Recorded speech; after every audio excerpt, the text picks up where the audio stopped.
On vous souhaite la bienvenue à ericlatour.com. Dans quelques instants, on vous parle du regroupement des usagers du transport adapté et collectif du Haut-Richelieu, qui existe d'ailleurs depuis 20 ans. Mais d'abord, elles ont toutes les deux 11 ans. Elles fréquentent l'école Saint-John à Saint-Jean-sur-Richelieu et elles ont pour projet, dans quelques jours à peine, de se faire raser les cheveux pour le défi tête rasée, le camp.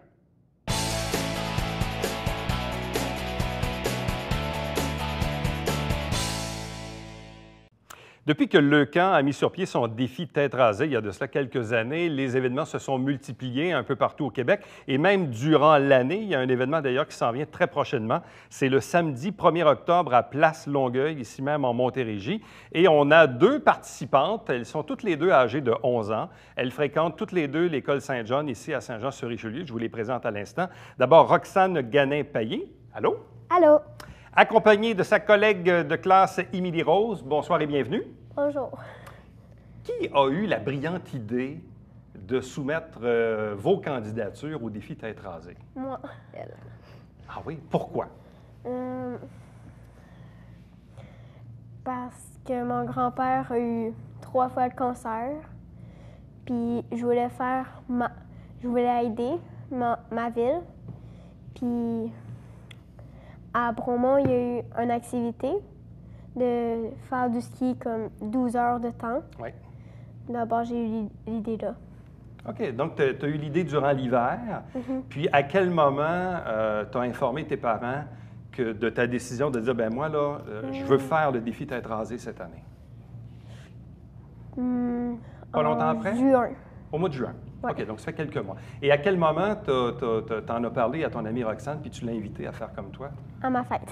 Et ça fait combien de temps ta fête? Je sais pas. Ça fait quelques mois? Oui, c'était en juillet. En juillet, OK. Donc, ça fait pas très, très longtemps. Donc, quand ton amie t'en a parlé, Roxane, c'était quoi ta réaction? Ben, je voulais le faire avec elle parce que sa mère avait l'air qu'elle voulait pas le faire. Je voulais le faire avec elle à la place que sa mère le fait. Fait que je voulais le faire, puis moi, ma mamie aussi, elle a eu le cancer. Fait que je voulais le faire aussi. OK. Quand on a 11 ans, qu'on a dans votre cas là, de belles chevelures qui poussent probablement depuis plusieurs années, Oui. hein? C'est ça aussi. Bon, on comprend que des cheveux, c'est vrai, ça repousse, mais on dit souvent que pour les femmes, pour les filles, des fois, c'est un peu plus déchirant. Tu sais, moi, si je fais le défi tête rasée, il n'a pas beaucoup enlevé. Dans votre cas, à vous, évidemment, ça a une autre perspective parce que vous avez les cheveux un peu plus longs. Est-ce que c'est un choix qui est déchirant ou vraiment, pour vous, la cause est plus importante que la longueur des cheveux qu'on a? La cause. Ouais. C'est vraiment... Donc, les cheveux, pour toi, c'est... C'est comme un accessoire. OK. Et toi, Roxane? La même affaire. C'est comme quelque chose que tu portes, mais c'est pas vraiment, t'es pas obligé de l'avoir. Mais quand vous en avez parlé à vos amis, c'est quoi leur réaction? C'est quoi qu'ils vous disent? « Ah, wow! T'es prête à faire ça? T'es vraiment prête à te faire couper les cheveux au complet, là, un rase-coco? » Ben, plus comme, ah, t'es brave, bonne chance, comme ça. Ou sinon, c'est comme, laisse-moi toucher, quand que tu vas le faire, laisse-moi toucher tes cheveux, s'il te plaît. OK. Donc c'est comme un synonyme de bravoure, de courage. Oui. Donc, les gens vraiment voient ça d'un bon œil. Là, à partir du moment où on décide de s'inscrire, puis aujourd'hui, d'ailleurs, si vous allez sur le site têterasée.ca et vous tapez leur nom, vous allez pouvoir retracer leur page, puis ensuite effectuer un don en ligne, parce que c'est très, très, très bientôt, je le répète, là, c'est le samedi 1er octobre. Là, au moment où l'on se parle, vous avez toutes les deux à peu près ramassé quelque chose comme 700-800 $. Mais en même temps, c'est quand même assez récent, parce que là, vous avez pris la décision il n'y a même pas 2 mois. Là. Ouais. Donc, il n'y a pas beaucoup de recul. C'est pas comme si vous aviez commencé ça il y a 6 mois, 1 an. C'est quand même...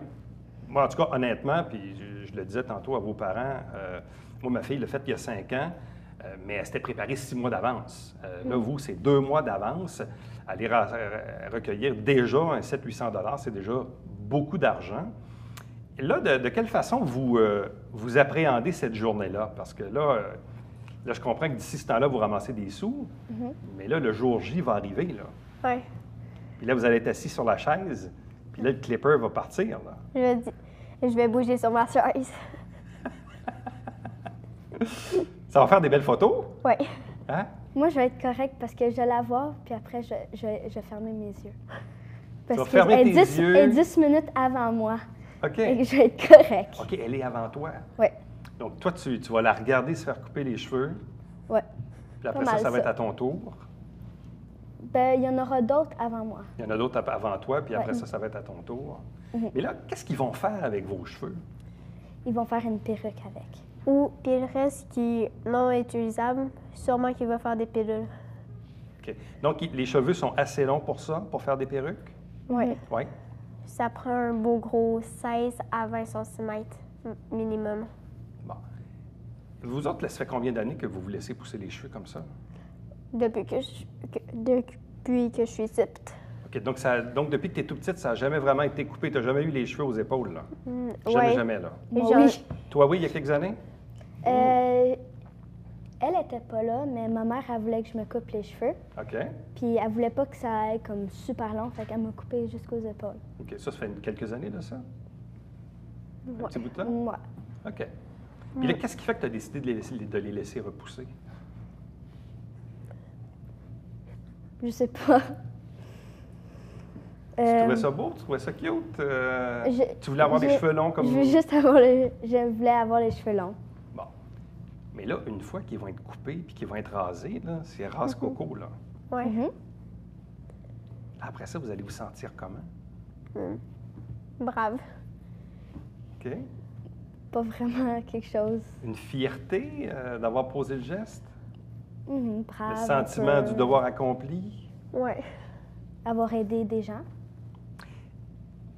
Quand on a 11 ans, c'est quoi notre relation avec le cancer? Je comprends qu'il y a des membres de vos familles qui ont eu le cancer quand on a 8, 9, 10, 11 ans, qu'on voit, je ne sais pas moi, un oncle, un grand-parent, grand-papa, grand-maman avoir le cancer. Pour vous, à 11 ans, c'est quoi avoir le cancer? Qu'est-ce que ça signifie avoir le cancer?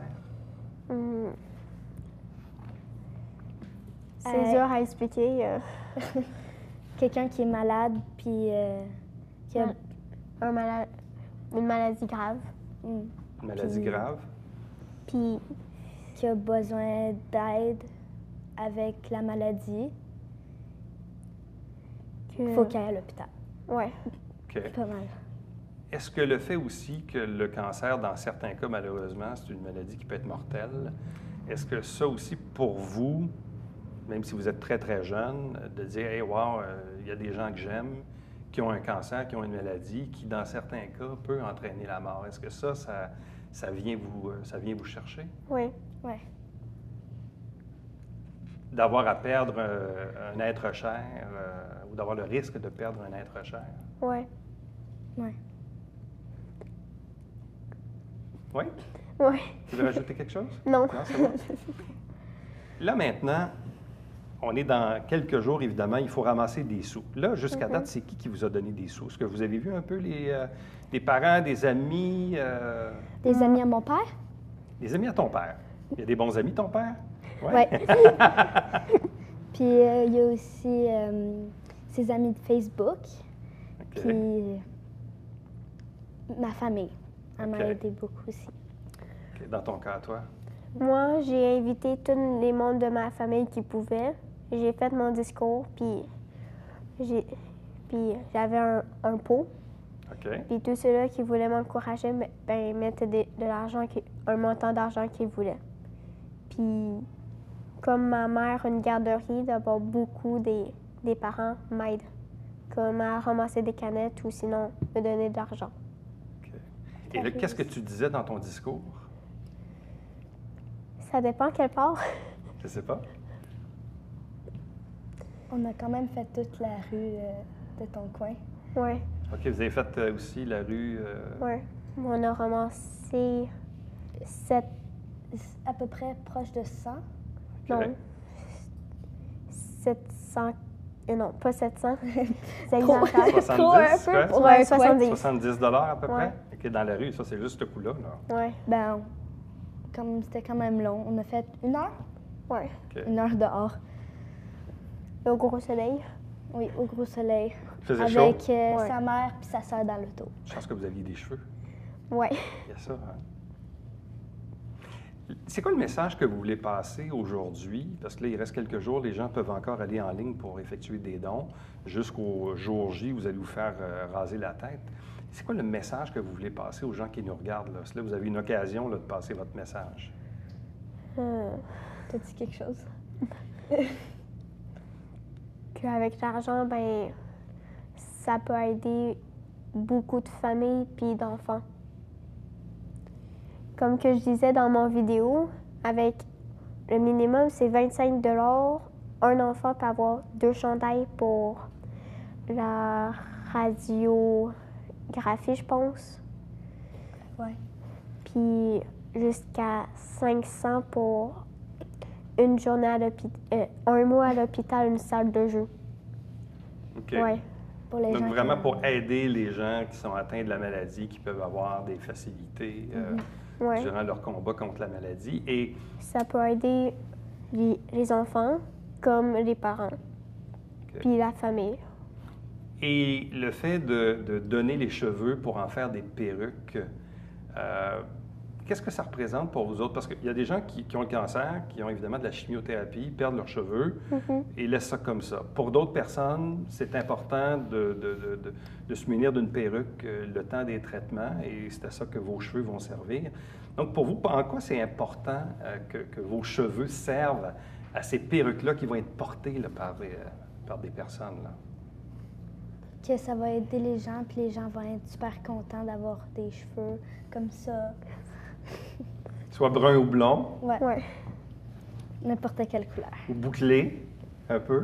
Hein? Ouais. Alors, on le répète, c'est le samedi 1er octobre, c'est à Place Longueuil, en Montérégie. Donc, Roxane et Émilie, qui sont toutes les deux âgées de 11 ans, qui fréquentent ici l'école Saint-Jean à Saint-Jean-sur-Richelieu, participent au défi Tête rasée. Ça fait à peine 2 mois qu'elles se sont inscrites. Déjà, un 700 à 800 $ chacune de ramasser. Et bien sûr, on vous invite à aller sur le site Tête rasée pour, bien sûr, taper leur nom et ensuite effectuer un don en ligne pour augmenter la cagnotte et saluer évidemment leur bravoure et leur courage de sacrifier leurs cheveux. Là, après ça, est-ce que vous allez les laisser repousser longtemps? Ouais. Ouais. Vous voulez les laisser repousser long? Ouais. Savez-vous combien de temps que ça va prendre? Moi, ma mère, elle a dit trop longtemps. Trop longtemps. En un an, les cheveux peuvent bouger jusqu'à 12 cm. OK. Donc, ça peut prendre 2-3 ans avant que ça Ouais. reprenne la même Ça. longueur. Ouais. Donc, ça va vous mener à peu près à 14-15 ans. Presque. Ouais. Hein? Ouais. Ouais. OK. C'est bon, ça. Bien, à vous deux, merci beaucoup. Félicitations. Puis, on vous souhaite la meilleure des chances. Merci. Merci. Restez avec nous. Au retour, on vous parle du transport adapté et collectif. Bonjour, mon nom c'est Émilie. Le 1er octobre, je vais faire le défi Tête rasée de Leucan. Ça consiste qu'il va me raser les cheveux pour faire des perruques. Les dons servent pour la recherche scientifique. Donner des dons, ça peut changer le monde. Allô, mon nom c'est Roxane et je fais le défi Tête rasée. Dans le fond, il va me raser les cheveux, faire une perruque avec pour le donner aux gens qui ont le cancer, qui n'ont pas de cheveux. Faites un don pour aider la recherche. Cliquez, cliquez. Merci.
Parlons des différents enjeux du transport adapté et collectif via le regroupement des usagers dans le Haut-Richelieu. Avec nous pour en parler, le directeur général Pierre Cajolet. Bonsoir à vous. Bonsoir. Accompagné de votre petite fille Jade. Bonsoir. Jade, bonsoir, bienvenue. Merci. Bon, M. Cajolet, le regroupement existe depuis une vingtaine d'années.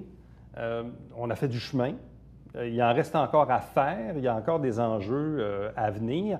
Mais si on avait à résumer les 20 premières années du regroupement, parce qu'on est parti, peut-être pas de zéro, mais presque, qu'est-ce qu'on a réussi à faire durant ces 20 dernières années?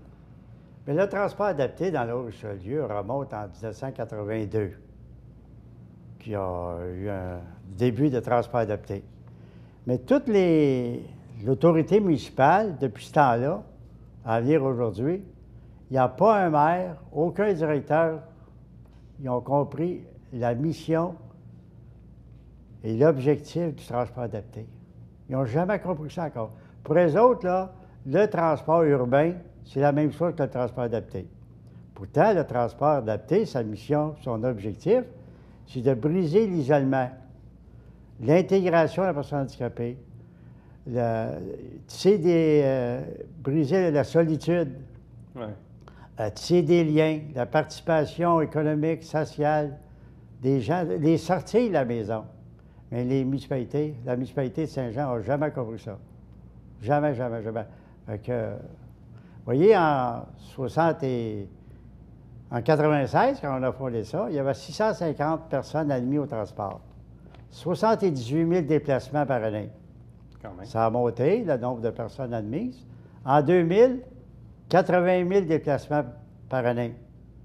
On est rendu en 2016, avec 1 200 personnes admises au transport, on est encore à 80 000 déplacements. Fait qu'il y a quelque chose qui ne marche pas. Okay, donc là, il y a 2 fois plus d'usagers qu'avant, mais il y a toujours le même nombre de déplacements. Oui. Donc, ça veut dire qu'au final, les gens qui utilisent le transport adapté aujourd'hui, en 2016, ont 2 fois moins de transport que ceux qui l'utilisaient, disons, il y a 15 ou 20 ans. Oui, parce qu'on a un ticket modérateur. Quand on ne veut pas que le monde sorte, on met un ticket modérateur. Puis le ticket modérateur, c'est réservation de 24 heures d'avance. Fait que si je veux sortir le lundi, mettons, il faut que je réserve le vendredi matin. 72 heures d'avance. Je sais-tu que je vais faire, moi, le lundi prochain? Je ne le sais pas. Je vais-tu avoir des invitations? Je ne le sais pas. Ouais. Puis si vous voulez sortir le mardi, mais il faut réserver le lundi matin pour sortir le mardi. Et on sait que la clientèle, c'est une clientèle fragile. Si on prend, mettons, une personne qui fait de sclérose en plaques, elle se lève le matin, elle est en forme. Ah, j'ai remagasiné, là. Ah, hier, je n'ai pas réservé mon transport. Ah, elle ne peut pas sortir. Autrement dit, ce que vous dites, c'est que les plans changent. Autrement dit, entre le moment où on appelle pour réserver, puis la journée où le transport est prévu, s'il y a une problématique de santé, X, Y, Z, bien, les plans changent, là. C'est ça. Puis il est trop tard pour réserver. À ce moment-là. On ne peut pas sortir. Fait que c'est une façon indirecte, reste à la maison. Ouais. Là, qui vous accompagne actuellement au niveau du regroupement? Là, vous êtes avec votre petite fille Jade. Est-ce qu'il y a des gens qui, dans votre entourage, vous donnent un coup de main? Oui, j'ai un bon conseil d'administration, très bien structuré. Nos bureaux sont au centre des années depuis septembre 1997. Ouais. On est toujours là, au centre des années. Et puis, conseil d'administration, on a notre assemblée générale, puis on a des plaintes qui rentrent, puis de là à aller résoudre les plaintes, là. Oui. Ça, c'est plus difficile. Vous voyez, je vais vous donner un exemple. Au mois de janvier 2016, on gagne un point. Transport adapté, avant, il commençait à 7 heures le matin. Mais le réseau de la santé a changé ses habitudes. Il faut aider les gens pour la dialyse, ou radiographie, ou scan, puis à 6 heures le matin. Fait qu'on fait une demande pour que ça commence plus tôt. La ville accepte 5h30. Donc, le transport commence à 5h30. Mais encore un matin, il y a une personne qui appelle, puis il veut avoir le transport à 6 heures. Ah, ben non, madame, le transport commence à 7 heures. La répartitrice dit depuis janvier à tout le monde qui appelle, ça commence à 7 heures. Oui. Fait que ça change les... Ça veut dire qu'on joue dans le dos des citoyens, quoi. Ouais. Il y a quelque chose qui n'est pas catholique dans ça, là, qui se passe. Toi, Jade, comment tu vois ça fait longtemps que tu vois ton grand-père se démener corps et âme pour défendre les usagers du transport adapté. Qu'est-ce que tu en penses? Qu'est-ce que tu en dis? Qu'est-ce que tu fais pour l'aider? Ben, je le soutiens dans tout ce qu'il fait, puis je vois tous les éléments qu'il fait. Puis je trouve ça bizarre parce que quand j'embarque avec ma grand-mère, je paye pas, mais quand j'embarque avec mon grand-père, je dois payer parce qu'il n'y a pas le droit d'accompagnateur. Mais quand il débarque du transport adapté, il sait pas où aller. Fait que, ben, il reste là, puis il doit aller lui-même où il doit aller. Donc, et pourquoi vous n'avez pas le droit d'accompagnateur? C'est bon. Il y en a des personnes qui ont le droit d'accompagnateur. Puis moi, ben, je suis non-voyant, total. Non, je n'ai pas le droit d'accompagnateur. Sauf que ce que tu dis, toi, c'est quand il débarque de l'autobus ou du transport, évidemment, il y a besoin d'un accompagnateur pour se diriger à l'endroit souhaité, là. Ben oui, je vais à l'hôpital, au Carrefour Richelieu, n'importe où. Je débarque du taxi. Je vais où, moi, là? Je vais où? Ça ne coûte pas plus cher. Qu'il y ait 2 personnes dans le taxi ou qu'il n'y en ait qu'une. C'est le taximètre qui fonctionne. Tu ne prends pas la place de quelqu'un d'autre dans le taxi, là. Ben non. Pas du tout. Comme pour aller à Montréal. On a le droit d'aller à Montréal que pour le réseau de la santé. Pas pour autre chose. On ne peut pas aller au festival ou... Non. Nous autres, les handicapés, il y a une frontière virtuelle à l'entour de Saint-Jean. On ne sort pas. Mm-hmm. Si on veut aller à Montréal, c'est que pour le réseau de la santé. Bon. Avant ça, c'était à 18 piastres en 2015 pour aller à Montréal.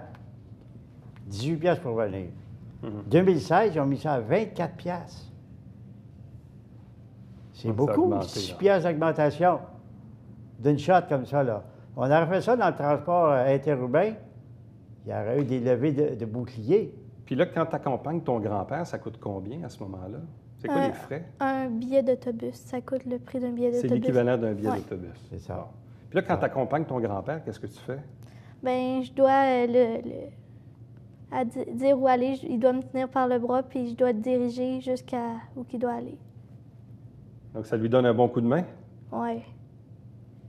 Ben oui, c'est indispensable. Ouais. Je ne peux pas traverser la rue tout seul, moi, là. Tu sais? Fait que pour aller à Montréal, c'est 24 piastres. Parce que si la personne est obligée d'avoir son accompagnateur, c'est 48 piastres pour aller.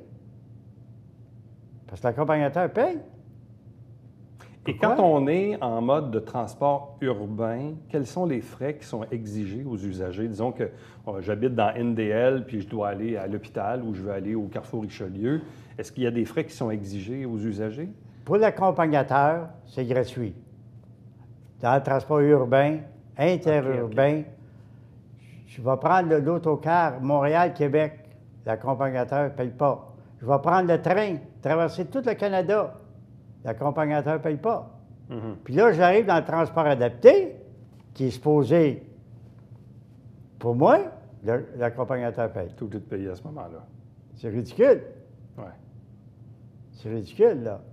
Quand un usager, vous donniez l'exemple tantôt de quelqu'un qui est en fauteuil roulant ou disons qui a une sclérose en plaques, qui utilise le transport adapté urbain ici dans la ville, est-ce que des frais sont exigés ou est-ce que c'est couvert à ce moment-là? La personne handicapée paye le même coût que s'il prendrait le transport adapté. C'est le même prix? Oui. Okay. Oui, le tarif, il faut qu'il soit le même. Au départ, quand on est arrivé, c'était pas ça. Ouais. Le transport adapté coûtait plus cher. On a réussi, ça a pris du temps, qu'on ait le même tarif. On a eu le tarif réduit aussi pour les 60 ans et plus. On n'avait pas ça avant qu'on arrive là. OK. On a eu le dimanche. Puis le soir, ça arrêtait à 18 h quand on est arrivé. Et là, qu'est-ce qu'il vous reste à faire là, dans les prochaines années? C'est quoi les principaux enjeux du regroupement? C'est d'enlever l'étiquette modérateur le 24 heures. Ça, c'est l'irritant majeur. Ça, il faut l'enlever cette année, ça. Bon. Moi, j'accepterais 2 heures d'avance, mettons, là. Ça prend pas ça, là, mais mettons 1 heure. Regardez, si je m'en vais au CLSC, il faut que je réserve 24 heures d'avance. Pour revenir, quand je sors du CLSC, j'appelle la répartitrice, je dis « J'ai terminé ». Elle dit « Je vous envoie un taxi tout de suite ». Pourquoi? Pour revenir, ça prend 1 minute pour appeler le taxi. Donc, pour vous, ce n'est pas un manque d'effectifs ou, ou non, un problème non. de logistique pour eux, là? Ben non. Donc, ils seraient capables de répondre à cette demande-là? Ben oui, aisément, là. Que ça, c'est un gros point. Deuxième point, les municipalités au Québec demandent plus d'autonomie et plus de pouvoir. Parfait, les municipalités veulent plus de pouvoir. Bon. La Ville de Saint-Jean, elle a le pouvoir, ou elle a la gérance, c'est l'administration, l'imputabilité du transport adapté. Elle servir d'abord, puis elle confie la gestion à une association communautaire. Ben oui, mais sur un bord, tu demandes plus de pouvoir, puis l'autre bord, tu dédaies tes pouvoirs. Ça ne marche pas. Ouais. Une association communautaire n'est pas élue par le peuple. Puis c'est pas bénévole qui font ça, les autres là. Il y a des frais, là. Ouais. Frais de loyer, téléphone, l'assurance, et les salaires. Donc, c'est pas du service qu'on peut... Moi, je dis, ça fait longtemps que la Ville de Saint-Jean, qui sont capables de gérer le transport urbain et interurbain, mais ils sont capables de gérer le transport adapté. Ils sont capables de faire ça. Monsieur Cajolet, un gros merci de votre passage à l'émission. Merci à toi aussi, Jade. Donc, vos messages ont été passés et entendus. On verra bien sûr la suite si, évidemment, ces enjeux finissent par se régler là, dans les prochaines années. Bien, je vous remercie beaucoup. Ça fait plaisir. Restez avec nous. Au retour, on vous présente le Babillard quotidien.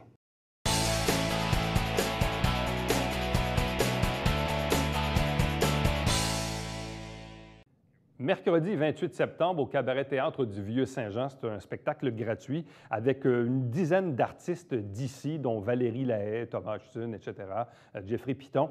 C'est totalement gratuit, comme je le dis, c'est la chanson déshabillée, ça vaut vraiment la peine d'y assister. Chaque semaine, on vous présente des extraits du conseil municipal de Saint-Jean-sur-Richelieu. L'émission, évidemment, a été aussi diffusée le mercredi, mais elle est diffusée également sur notre site Internet. Chaque dimanche matin, 9h30 en direct, c'est le Télébingo avec 3 500 $ en prix. Carte pleine 2000 toujours. Et il y a 30 dépositaires dans la région pour acheter des livrets et pour avoir la liste. Vous téléphonez ou vous visitez le site Internet. Vous pouvez d'ailleurs aller sur www.tvhr9.com pour voir ou revoir les entrevues que vous avez manquées durant la semaine pour toutes les émissions de la télé du Richelieu. Prochain rendez-vous, demain. Bye-bye.